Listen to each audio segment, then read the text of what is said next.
single day I'm gonna make something great.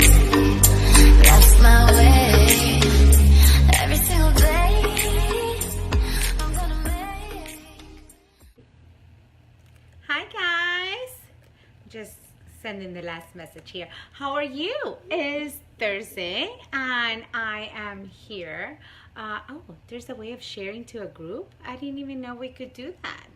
This is so cool. So if you're there, my name is Dr. Auda Tovar and I'm going live with my Naked TikTok with Dr. Tovar, and I have an amazing guest today who is a superstar. I admire her so much. I known her because we were in a Karen mission together a long time ago, and I just I have seen her grow, and just like I'm in awe of what a amazing, terrific chiropractic sister she is. So I had to have her. So let me see if I can bring her on camera with me. Bring Jen. Smoother than I thought. Very good. I figured out how to do it. Yeah, I know. Listen, if you ever see my videos, I have like 15 interviews that went wrong. So Okay. this is awesome. So hello again, señorita. I just saw you when we were speaking alongside. That was just terrific, wasn't it? Yeah, that was pretty cool up in New Jersey at the pediatric conference for sure. I know. So yes, you're there. Please send likes. If you have any questions that you want me to ask Dr. Jenna, please type up because I can read them and ask her. Just go for it. This is the Naked TikTok, so we can go anywhere we want. And definitely put likes. Tell us thumbs up where you're watching from. And yes, so we're gonna get started for the people that don't know you, because they're as lucky to see your whole journey as I've seen it, and being so proud of you as I am. And I have told you, I mean, you're a freaking shining star. When I grow up, I want to be like you. So which I don't know, I may not happen this lifetime, but anyways, tell them a little bit, our listeners, how long you've been in practice and a little bit about yourself. Cool. So this December will actually be 10 years in practice, which is crazy because it went by like that. So yeah, we'll celebrate that in December. But I went to Life in Atlanta, and I started out as an associate practicing in a high volume practice up in Pennsylvania for about 2.5 years, close to 3 years up there. And then moved to South Florida, where I thought I would never live because my immediate family retired down here, and ended up falling in love with it. Got to experience the slower pace because I'm originally from New York, and learned to love wearing my flip-flops every day and air conditioning. And I worked as before I was an independent contractor, I did coverage work. So I worked in 11 different practices, everything from full-on family practice to strictly personal injury. So I got a lot of experience in different backgrounds. And I did that while I one day decided to just open a practice. So like that, I went on Craigslist, found a space I was renting, and met the guy for lunch and said, I'll start in 2 weeks, and built my practice just like that. Now, I knew no one when I moved here. So I started networking like crazy. I would have breakfast with someone, lunch with someone, dinner with someone, and go to every event so that I could make connections and build relationships to have a practice. And stayed in that space where I shared space for close to 3 years, and then built the space that we're currently in now, which we've been in for 3.5 years here. And throughout that progression, as we've continued to grow and take care of the best patients in the world, we hired our first associate June of last year, and then that associate just recently moved to Colorado to open her practice, and we welcomed in a new associate. So it's been a lot of fun. We have a phenomenal team, the best patients ever, and we're mission driven to help people get healthy, and we enjoy it. We work hard too. Oh yeah, we can see that, I think. I seen your journey again, and I'm just like, wow, she is just awesome. She's awesome. I mean, I remember telling Alan, oh, Jenna is awesome. I love her. Anyway, so now I heard a little bit of your journey. Would you tell us, would you tell our listeners, what do you think has been your biggest wins and your biggest mistakes or biggest struggles? Because there's always two sides to every coin, and I know all this success came with some journey, and I always want to give our viewers something to that they can relate to and they can learn, because we're all more alike than we're different. So what can you share some of that with us? Absolutely. So I'll start with some of my biggest struggles, and I think it was really my headspace. When I was practicing in the previous practice where I told you guys that I was an independent contractor, I had my first team member, one of my first CAs working for me, and the person that I was renting space from. And there was an incident that happened where essentially, the person that was working for me decided that they were no longer going to work for me. They were then going to work for the person who I rent space from. So imagine the scenario when you're like trusting everybody and you're on the same page that you think you have great relationships. But now there's going to be this transition, but you all still have to share the space. It's like sometimes when an energy leaves, it's okay, you can move on because that energy is no longer there. But that the people just kind of switched positions. So it was a challenge for me. And it sounds so trivial now, but at the time it was so not the case. And I'm a person that likes to eat. Like for 2 weeks, I couldn't eat because I was so stressed out and worried and nervous about what was going to be and what was going to happen. And that was really the impetus for me to build my own space, because the problem was that I became too comfortable where I was. So there was no need for me to look for a space or to do a build out or to take out a loan or to take the next step, because I was comfortable. I was making decent money. I was helping a lot of people, and I didn't have the crazy overhead. Excuse me. So that my biggest obstacle became my biggest win in the same token. So, I learned from that, things don't happen to you, they happen for you. Now, at the time, it was very much happening to me, and it was extremely uncomfortable and very challenging to go through. But, I think through everything we learn and we grow. So I would say that that's both my biggest challenge, has been my biggest challenge and struggle, and also my biggest win. And then on the flip side, I would say some of the things that I still struggle with, and I think this will always be an ongoing thing, is how to be the best leader. I have a team of people that rely on me and that look to me to guide them in a direction that we want to always be helping more and doing more and being more. And that's not always easy. On the days that I might show up or I'm not having my best day, I have to have an even better day because I have to be the example for everybody else. So those are some of my biggest challenges. And I would say even another challenge for me has been to take a step back. I kind of look back and stop for a minute at all of what the journey has brought me to and all the accomplishments that have come along, because I very rarely do that. And I'm actually really hard on myself, and I'm always looking forward. And what I'm trying to work on currently is how to stop, turn around, take a look and see and be proud of that and celebrate that, and then continue to move forward. I think that's so true. I always feel like our biggest challenges are our biggest blessings, because sometimes just like anything that comes with pain, we value it a little bit more. Yeah. We learn so much more from. I wish our human race was not like this, but it is what it is. And if you speak to anyone and everyone, and I've done a lot of interviews, and even in my life, the more challenges, the more the blessing, because Sure. learn. And obviously, the more you grow, as probably you have grown so much and changed your headspace, the quicker you realize when you're in the middle of the storm what that storm is teaching you. So Mm-hmm. you can turn around. And I think it's so wonderful what you said about taking the time to enjoy your wins, to live in the present, and not always one goal to the other, to the other, to the other, because we chiropractors get caught up in that. And we're always in this anxiety attack, and that's not know what we should be. I'm pretty real, so I'm gonna say it. I've been there, and Yeah. I'm pretty sure you can relate. And it's always Yes. like, no, but this, but this, but this. No, sheesh. Yeah.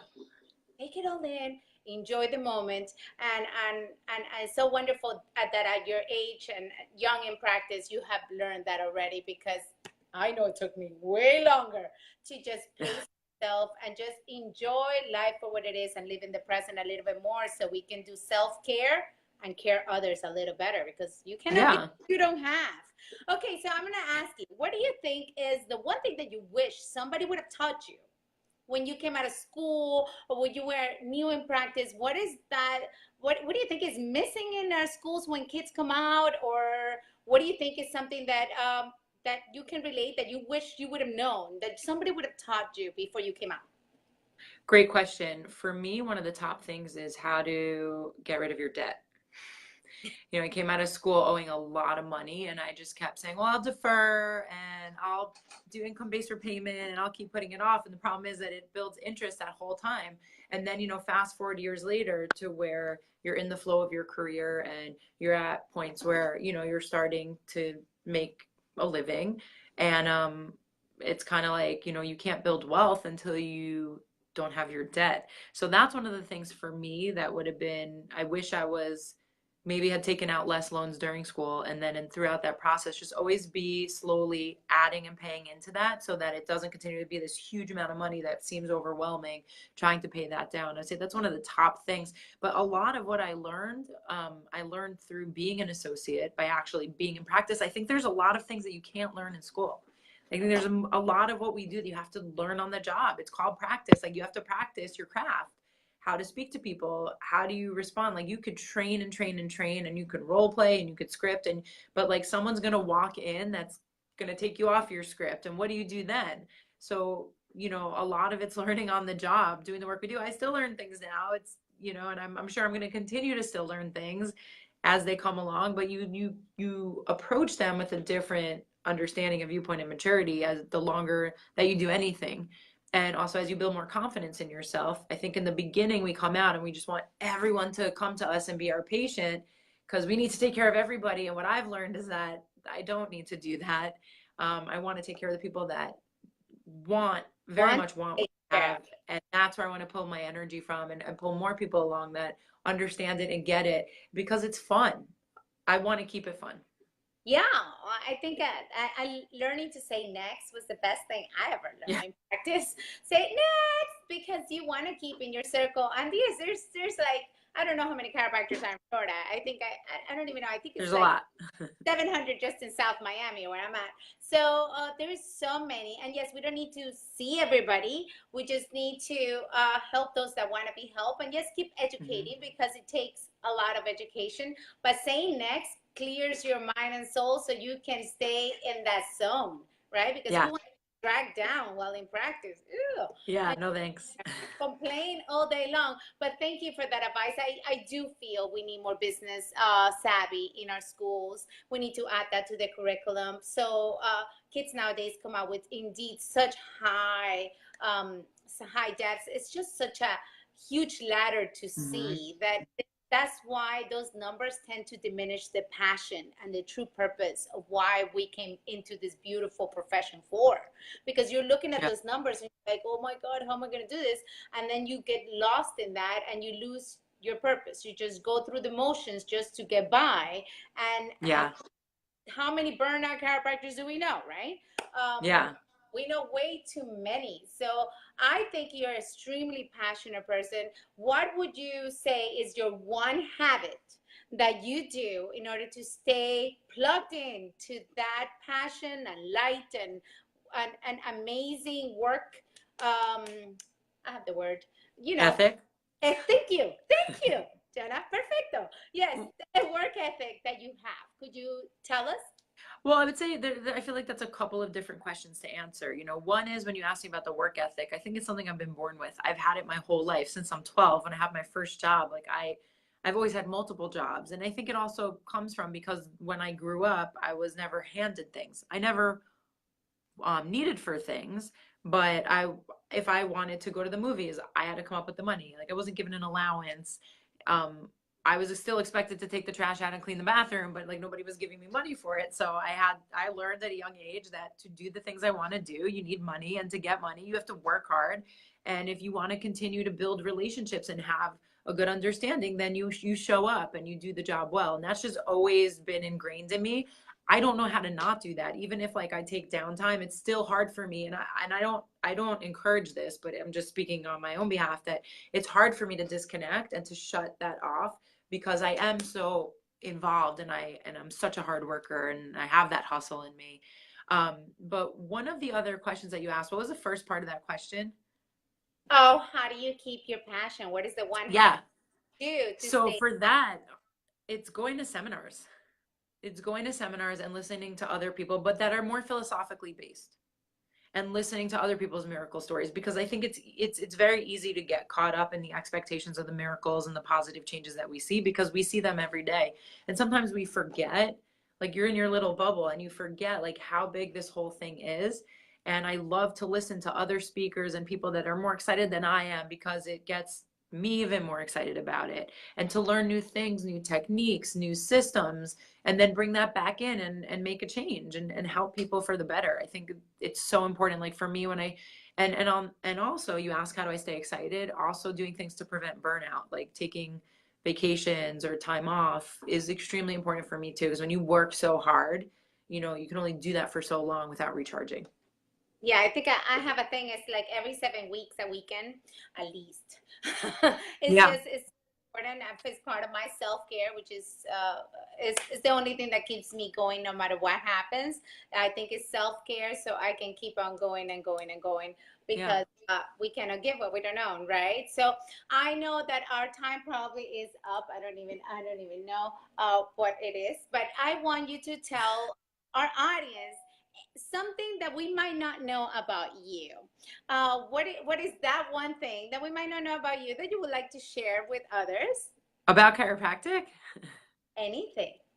It's open. Well, you, But oh, okay. I'll say, people well, say hi, and somebody made a rude comment in there. I don't even know who that is. a But yeah, rude comment. I don't know. How do you I even read it? know. Somebody made a really rude comment, and I'm like, it's the first time somebody has made a rude comment in my life. Well, no, I've had others, but Oh, okay. not a big deal. So we say next really quickly and let that go. But yeah, Okay. I like to keep it light, and we have taught people something. So what wouldn't they know about you that they might be surprised? I know this is kind of a left field question. No, it's all good. Actually, this is a fun one. I was featured on a billboard in Times Square, New York, and it was a lot of fun.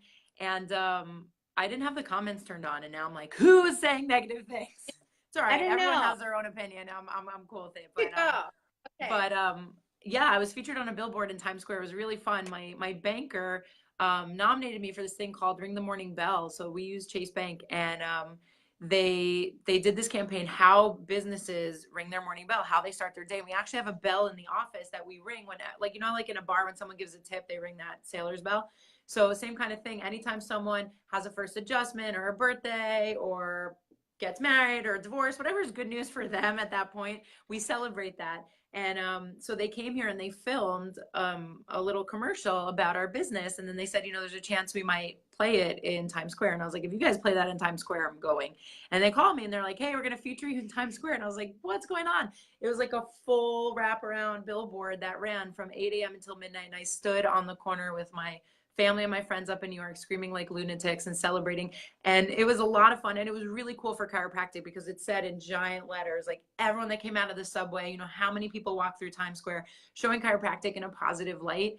And I think that that's really cool because people need to know what we have, and we got to celebrate that. Oh my God. I know. I watched that. I know about that. I was like, yay! No, no, no. I love it. I love it. Okay. So before you go, what has been the best advice you have received? And yeah, that it has impacted you. And also let us know how people can connect with you. I think you have, by the way, you have a gift to helping. I saw you in the past conference and I saw how you were helping this girl that wanted to open her practice. You have a gift. You should do something with that. This is my advice to you. Okay. Life. Are you my coach now too?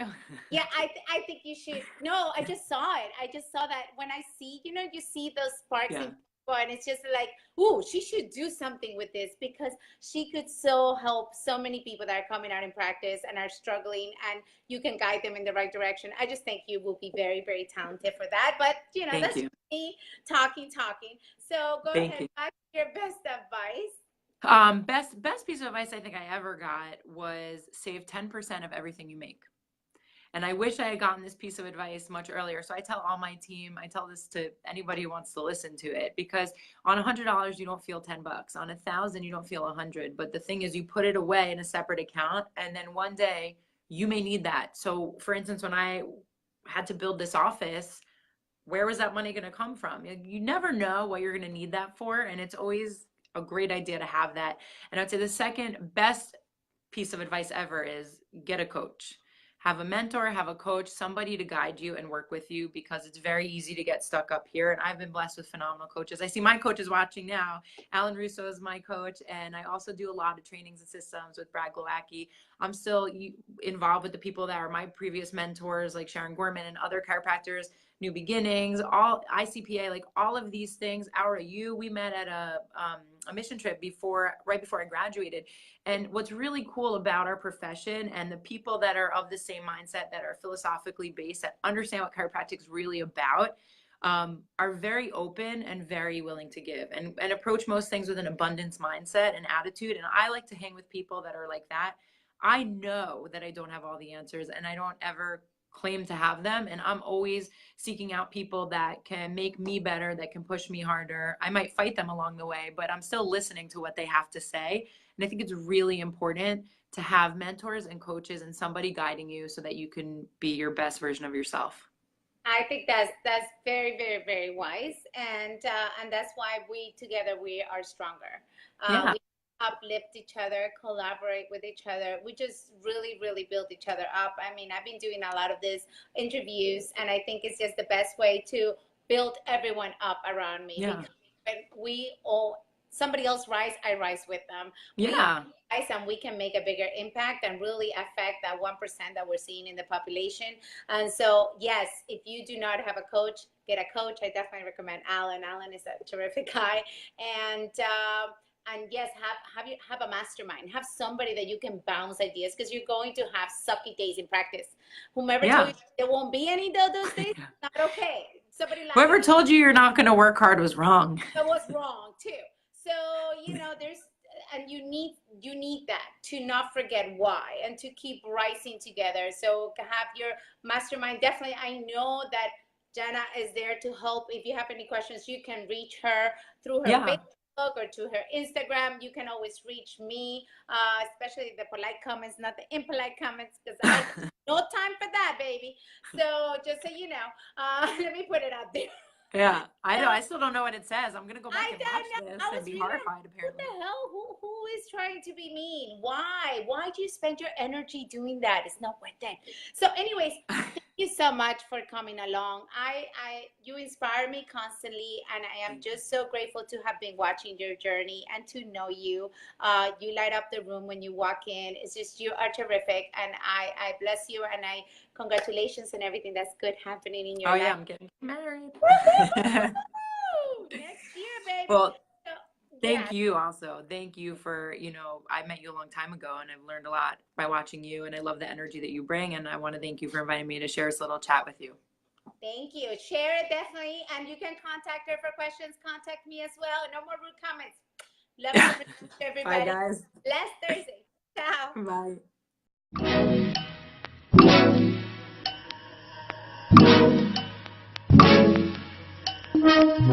Bye.